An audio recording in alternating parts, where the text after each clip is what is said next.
Advance Happy Chinese New Year to all of you. And of course, advance Happy Valentine's also. I'd like to thank Auntie Richansu for this very beautiful wall decor, and it's handmade. She's already in her 70s and is also a stroke survivor, and yet she uses her talents to brighten up the lives of other people. Is he or she the one? That is one of the most frequently asked questions in my line of work. In this video, I'm going to use the method of Socratic questioning to help you evaluate your relationship. So keep watching and think through these 5 questions. And for those who are still single, you can still watch this video and be able to think through first before you go steady or before you court your prospect. And if you're a parent or a grandparent, you can also teach your children or grandchildren to think through these 5 questions.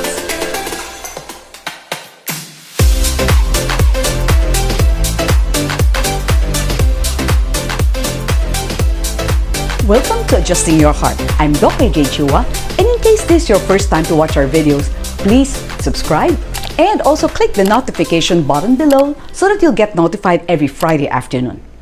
And if you have any topics you'd like me to tackle, just leave a comment below or just PM me, and I'll do my best to incorporate it in my future videos. How do you know that the guy or the girl you've fallen in love with is the right one? Mr. or Miss Right, or what some Christians would call God's best? To help you answer this question, I'm going to ask you 5 questions. Whether your answer is a yes or no, ask yourself a follow-up question, why or why not? And thinking deeply through these questions will help you decide whether or not to continue with the relationship and what areas you guys need to work on. So question number 1. Can you consider him or her as your close friend? Bridgerton, a new series in Netflix, ranked number 1 in 83 countries. I still haven't watched it, but this is what I learned from Raquel Peel's article. She said that Lady Violet Bridgerton, the mom, gave her eldest daughter Daphne this advice. You must simply marry the man who feels like your dearest friend. And I totally agree. With our close friends, we can be ourselves. Can you be yourself when you're with your boyfriend or girlfriend? Because if you need to keep on putting up a facade just to please the other person, that's very stressful and tiring. And we love spending time with our close friends, right? So do you enjoy doing things with your boyfriend or girlfriend? And with close friends, we can talk about anything under the sun. Our hopes, our dreams, fears, insecurities, even blunders without fear of being rejected or laughed at. Can you do this with your special someone? And our close friends encourage us to be a better version of ourselves. They celebrate with us when we succeed, and they comfort us when we fail, or when we're brokenhearted.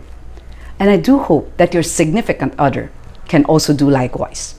So you can also check out our video, Making Others Feel Special by Validating Their Feelings, so that you would be able to know how to be able to listen with empathy and without judging.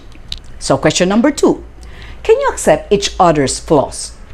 In courtship, it is natural that we want to put our best foot forward, just to impress the other person, right? However, our weaknesses are bound to come up. So it's better to show them your true self and see if that other person can truly accept you the way you are, parts and all. If not, you have to keep on pretending, or you guys will have to keep on fighting all the time.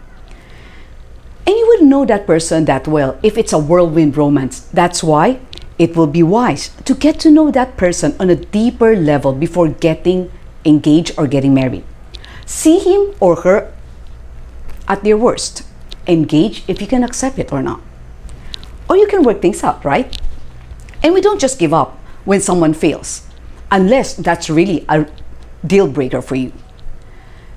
And in this time of pandemic, it's also a good thing to see if your significant other is okay in handling crisis. You could see how resilient that person is. In our last video, I talk about resiliency, how to be a more resilient you. Because we need to support one another in times of crisis. And see also if you can accept his or her past. So allow me to share with you Hans and my love story. Hans and I have known each other since our high school days. He studied in St. Stephen's High School while I studied at Chiang Kai-shek, And yet, we got to know each other through Youth Gospel Center. He never courted. And so I was surprised when he asked me out for a friendly date when I was already 39 years old. So I said yes, for old time's sake. And during that first date, I told him frankly that I'm a very happy single. And mind you, I've never had a boyfriend. But I was able to be happy for 39 years. So that's what I told him. And you can check out my video in The World of the Single, where I also shared some tips there. And I also told him frankly that I have dreams of taking a doctorate in the US. And I recently also turned down a guy. And I told that guy that I don't know how to cook and I don't want to have kids. Surprisingly, these things did not scare him. So the following day, he called me up and said that, can I consider him, pray about it, and give him a chance? I immediately turned him down because I'm really not interested. But we remained friends and we kept in touch. And it was only God who truly changed my heart. And I jokingly said that's because he fasted. Madaya, because he joined CCF's fasting every January. And he prayed about his lifetime partner. But he told me his past while still courting. He told me upfront that he had several ex-girlfriends and even has a love child with one of them. He sent money at first to this kid, but eventually his ex-girlfriend married somebody else and doesn't want him to be in the picture. I didn't even ask for details like the names because I don't want that to affect our relationship if ever things work out with us. Like, for instance, if I asked him, what is your favorite place with girlfriend number one? And he said, Glorieta.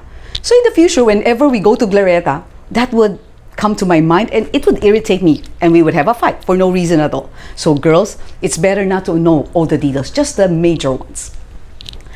And I've also accepted his past because he has already changed. By the time he met me, he's already okay with God. He's active at CCF. He's a facilitator. He even finished his GLC too.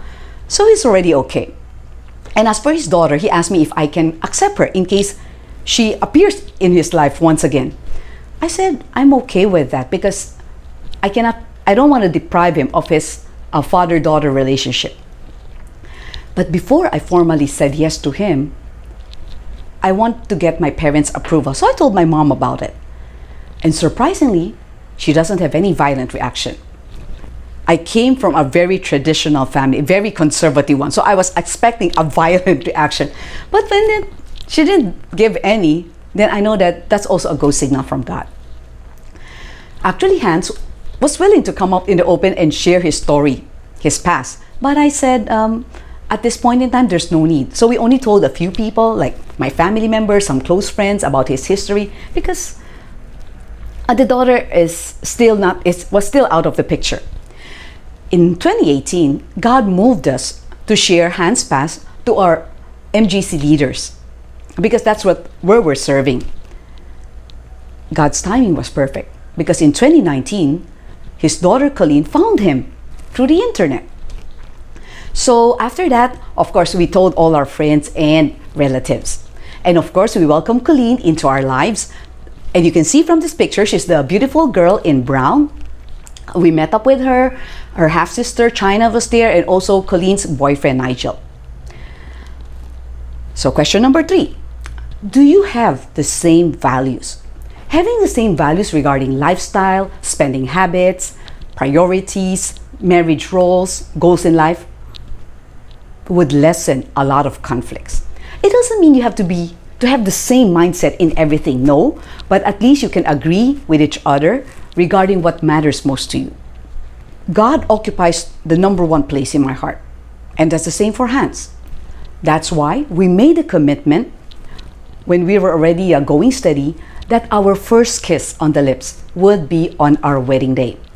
We set limits regarding physical intimacy. He couldn't visit me when my parents are not around. Because both of us believed what the Bible teaches, that sex is a very beautiful gift from God, and yet it's only reserved for married couples. And another thing to consider about values would be your direction in the future. So when Hans was courting, I asked him, does he have plans of migrating? If he had said yes, I would have turned him down because my heart is to stay in the Philippines and to help the people here. Here's a book that I'd like you to consider H. Norman writes 101 questions to ask before you get engaged. These are very important questions that you guys have to discuss before getting engaged.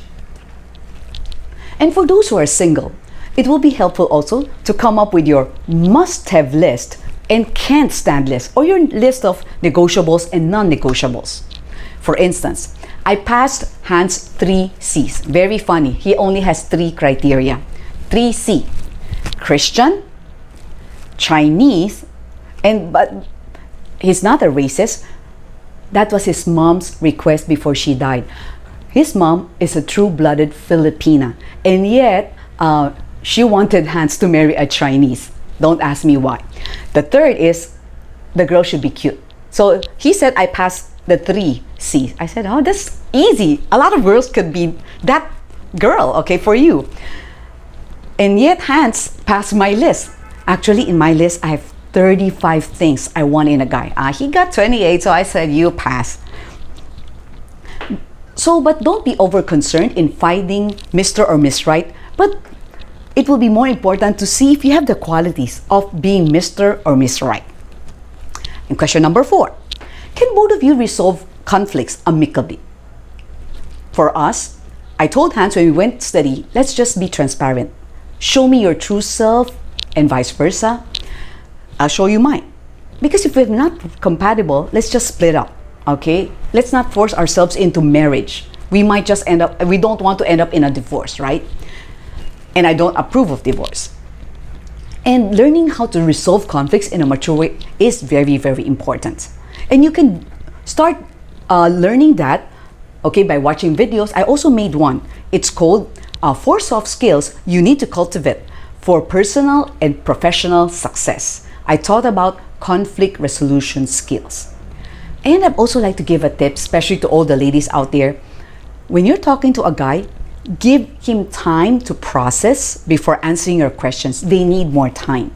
So, because sometimes we have a tendency to butt in when there's a silence. Let's say you ask a question, and then the guy was thinking, but because of the silence, you suddenly talk. And then he wouldn't be able to give his answer. So how could he tell you what's on his mind? So probably give him a minute or 2 to think before talking again. Question number 5. What does your family members and close friends think of your relationship? I'm not saying that you just break up once a family member or close friend said something negative about your significant other.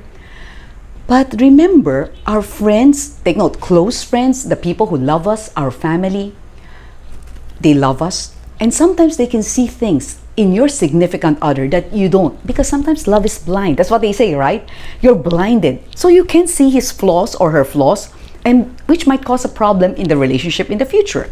So when somebody says something negative, don't get defensive immediately. You just ask, may I know what negative trait does my boyfriend or girlfriend have?